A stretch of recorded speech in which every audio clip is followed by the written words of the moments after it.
안녕하세요. 이번 강의는 웹에서 색상을 표현하는 방법과 배경을 지정하는 방법에 대해서 알아보도록 하겠습니다. 색상을 표현하는 데는 지금 화면에서 보시는 것처럼 크게 네 가지가 있고요. 네 가지 방법 중에서 16진수 표기법을 많이 사용을 하고 있습니다. 이것은 포토샵이나 이런 그래픽에서도 똑같이 사용되는 방법이기도 하죠. 16진수로 표현을 할 때는 6자리를 사용을 하게 되는데 앞에서 두 자리씩 빨강과 초록, 파랑의 양을 나타냅니다. 하나도 섞이지 않았으면 00이고요. 가득 섞여 있을 경우에는 FF로 표시를 해서 00과 FF 사이에 숫자로 표시를 하면 됩니다. 그리고 이 두 자리씩이 같은 색상을 나타내기 때문에 만약에 두 자리씩 중복될 경우에는 하나로 줄여서 표현을 할 수도 있어요. 예를 들어서 FF, FF 00이다 그러면 F 두 개를 묶어서 하나의 F로, 다음에 또 두 개의 F를 묶어서 또 하나의 F로, 그리고 0이 두 개이기 때문에 0 하나로, 이런 식으로 줄여서 사용해도 됩니다. 그 다음 RGB 표기법이 있는데요. 이 RGB라는 것은 레드와 그린과 블루의 색상을 양이 얼마만큼 되는지를 표시를 하는 건데요. RGB 25500처럼 이번에는 세 자리 숫자를 표시를 합니다. 16진수와 마찬가지로 빨강, 초록, 파랑의 양을 나타내고요. 하나도 섞이지 않았으면 0, 가득 섞였을 경우에는 255로 표현을 합니다. 그래서 255, 255, 255일 경우에는 모든 색깔이 하나로 합쳐지기 때문에 흰색을 나타내는 게 되죠. 그 다음에 000이면 검정을 나타내게 됩니다.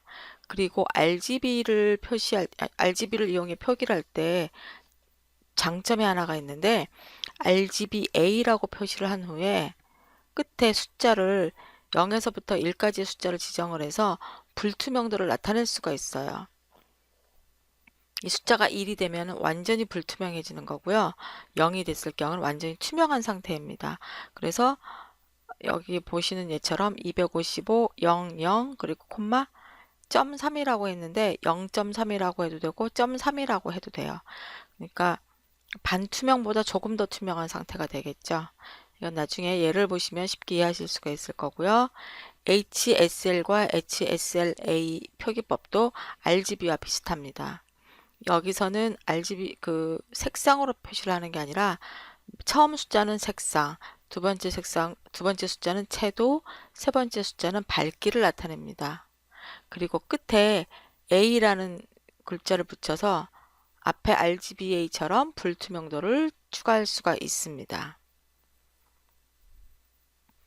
색상 이름을 이용해서 표기를 할 수도 있어요. 그러니까 기본 색상이 16가지가 있고요.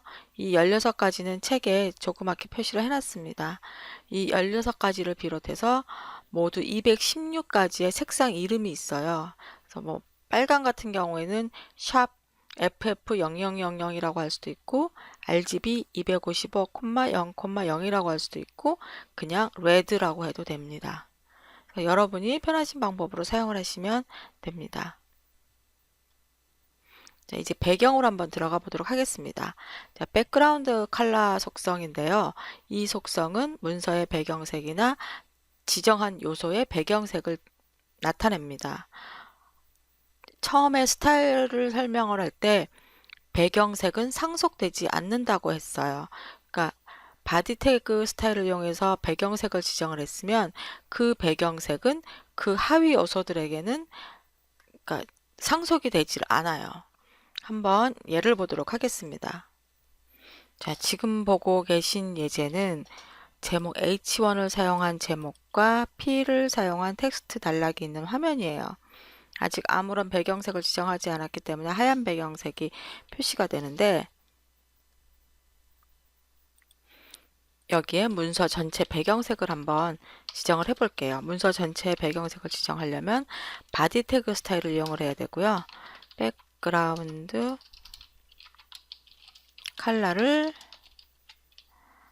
0094FF 이렇게 한번 지정을 해 보겠습니다. 그러면 문서 전체의 배경색이 파란색 계열로 이렇게 깔리게 돼요. 그렇지만 이 바디에 있는 문서 배경색은 문서 전체에 지정이 되는 것이고 내가 이 제목과 텍스트가 있는 부분을 div 태그를 이용해서 묶어 놨는데요. 이 DI 부분에만 또 다른 배경색을 지정하실 수도 있습니다. DIV 여기에는 배경색을 제가 흰색으로 한번 지정을 해 보겠습니다. 이렇게 지정을 하게 되면 div 영역에만 또 다른 배경색을 지정할 수도 있습니다. 이렇게 배경색을 이용해서 문서 전체 또는 특정한 요소에 원하는 배경색을 지정할 수 있습니다. 배경색을 지정을 했을 때 이 배경색을 어디까지 적용할지 지정할 수가 있는데요. 테두리를 그었을 때 그 테두리 부분까지 배경색을 넣을 것인지, 아니면 패딩이라고 해서, 패딩은 이 테두리와 실제 내용 사이의 이 영역, 이 부분을 패딩이라고 하는데요. 이 패딩까지만 지정을 할 것인지 또는 실제 내용 부분에만 적용을 할 것인지 결정할 수가 있어요. 백그라운드 클립을 보더 박스라고 지정을 하면 지금 여기 점점점이 찍혀 있는 부분이 테두리거든요. 테두리 부분까지 배경색이 적용된 걸 볼 수가 있습니다.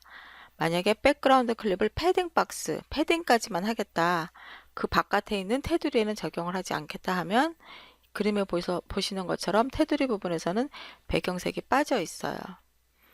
나는 실제 내용 부분에만 넣고 싶다, 그랬을 경우에는 백그라운드 클립을 컨텐트 박스라고 지정을 합니다. 자, 테두리에도 없고 패딩에도 없고 실제 내용 부분에만 배경색이 들어간 것을 볼 수가 있습니다. 자, 배경에 색이 아니라 이미지를 넣으려면 어떻게 해야 될까요? 그럴 때는 백그라운드 이미지라는 속성을 사용을 합니다. 이 백그라운드 이미지라는 속성에서는 URL 다음에 이미지 파일 경로를 지정을 해주시면 되는데, 이미지 파일 경로를 지정을 하면 그 이미지 크기와 상관없이 가로와 세로로 계속 반복해서 웹문서 전체를 채울 때까지 반복하게 됩니다.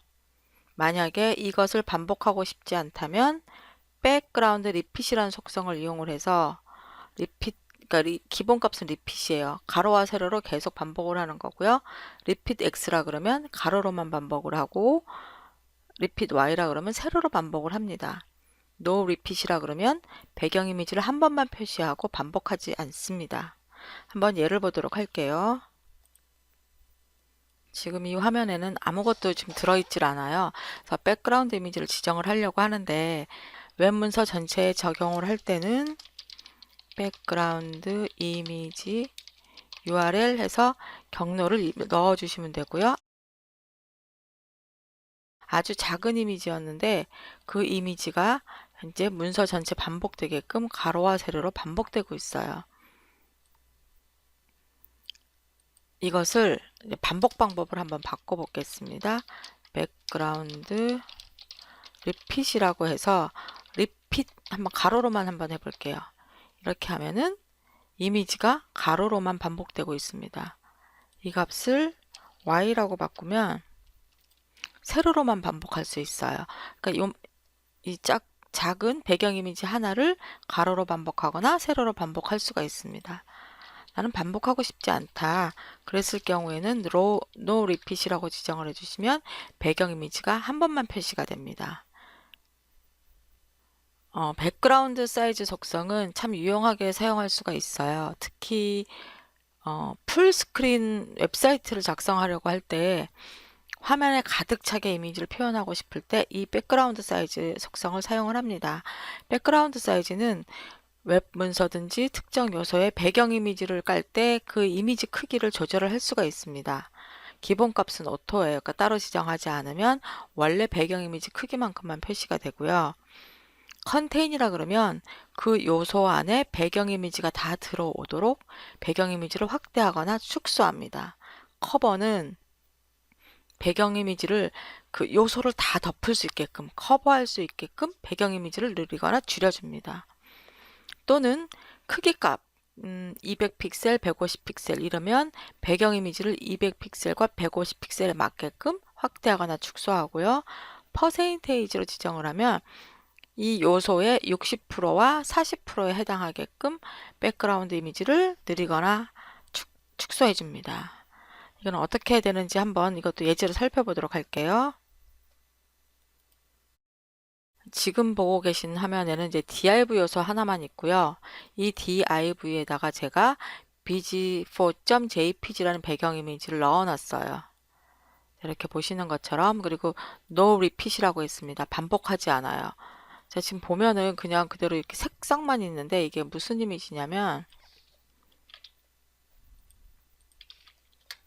이렇게 생긴 아주 큰 이미지입니다.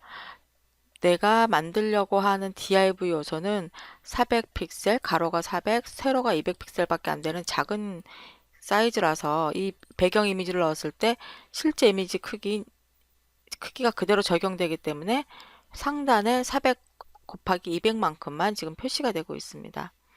이것을 제가 백그라운드 사이즈 속성을 이용을 해서